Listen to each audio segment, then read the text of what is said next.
ప్రజల్లో బర్డ్ ఫ్లూపై ఉన్న అపోహలు తొలగిస్తూ చికెన్ తినొచ్చంటూ అవగాహన కల్పించేందుకు వెంకటేశ్వర హ్యాచరీస్ వెన్కాప్ సంస్థ మేళాలు నిర్వహించింది. ఉచితంగా వండిన చికెన్ ఫ్రై, ఉడికించిన కోడిగుడ్లు పంపిణీ చేశారు. కాకినాడ నగరంలో భానుగుడి కోడలి వద్ద వివేకానంద పార్కులో ఉచిత చికెన్ ఎగ్ మేళా నిర్వహించారు. కాకినాడ ఏకే బాయిలర్స్ అధినేత అజీజ్ మేళాకు సహకారం అందించారు. ఈ సందర్భంగా కంపెనీ ప్రతినిధులు మాట్లాడుతూ బర్డ్ ఫ్లూ వైరస్ నేపథ్యంలో ప్రజల్లో అపోహలు తొలగించేందుకు ఈ ఉచిత మేళా నిర్వహించామని అన్నారు. అధిక వేడిలో చికెన్ గుడ్లను ఉడికించి తినవచ్చని చెప్పారు. మేళాలో 400 కేజీల చికెన్తో పాటు 4000 కోడిగుడ్లు, వాటర్ ప్యాకెట్లు ఉచితంగా అందజేశారు. జనం క్యూలో నిలబడి వీటిని ఎంచక్కగా ఆరగించారు. నమస్కారం అండి. మేము కాకినాడ బ్రాంచ్ వెంకటేశ్వర హ్యాచరీస్ తరపు నుంచి ఇక్కడ ఒక చికెన్ మేళా ఏర్పాటు చేసాం. ఈ చికెన్ మేళా ఏర్పాటు చేయడానికి కారణం ఏంటంటే ప్రజల్లో ఉన్న అపోహల్ని తీసేయడానికి. అంటే చికెన్ తింటే ఏదో ఆరోగ్యం పాడవుతుందని ప్రజలు కొంచెం అప్రమత్తంగా ఇది ఉన్నారు.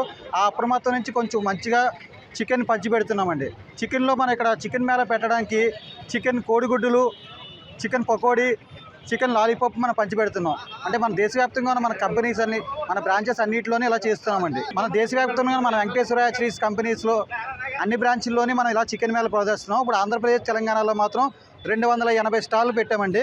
ప్రతి స్టాల్లోనే మనం 200 కిలోలు చికెన్ పకోడీ, 200 కిలోలు చికెన్ లాలీపాప్, 2000 కోడిగుడ్లు పంచిపెడుతున్నామండి. ఈ డాక్టర్స్ చికెన్ తినవచ్చు, ఆరోగ్యంగానే ఉంటుందని ప్రాబ్లం ఏం చెప్పారండి. ఆల్రెడీ డాక్టర్స్ కూడా ఎటువంటి వదంతులు ఏమి నమ్మొద్దని చెప్తున్నారు. చికెన్ ఇప్పుడు వచ్చి మనం ఆంధ్ర అంటే మన ఇండియన్ టెక్నాలజీ ప్రకారం 70 డిగ్రీలు, 80 డిగ్రీలు, 100 డిగ్రీల వరకు ఉడికించుకుని తింటాం. కాబట్టి ఈ చికెన్ తినడం వల్ల మనకి ఎటువంటి హానికరం అంటూ ఏమీ లేదండి.